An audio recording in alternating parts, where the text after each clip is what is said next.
On the third day of Amy Coney Barrett's confirmation hearing, Senate Judiciary Committee Chairman Lindsey opened by framing the coming confirmation of President Donald Trump's pick for the Supreme Court as a victory for conservative women. You're going to shatter that barrier. And praised Barrett for being pro-life. This is the first time in American history that we've nominated a woman who's unashamedly pro-life and embraces her faith without apology, and she's going to the court. Abortion rights groups have voiced concern that if confirmed, Barrett, picked by Trump to replace the late liberal Justice Ruth Bader Ginsburg, would vote to overturn the landmark 1973 Roe v. Wade Supreme Court decision that legalized abortion nationwide.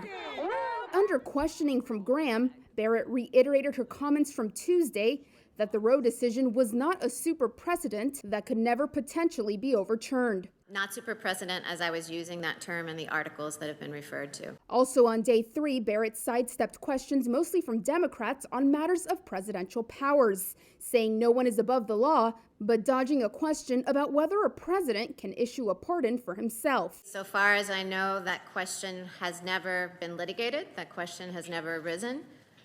That question may or may not arise, but it's one that calls for legal analysis of what the scope of the pardon power is.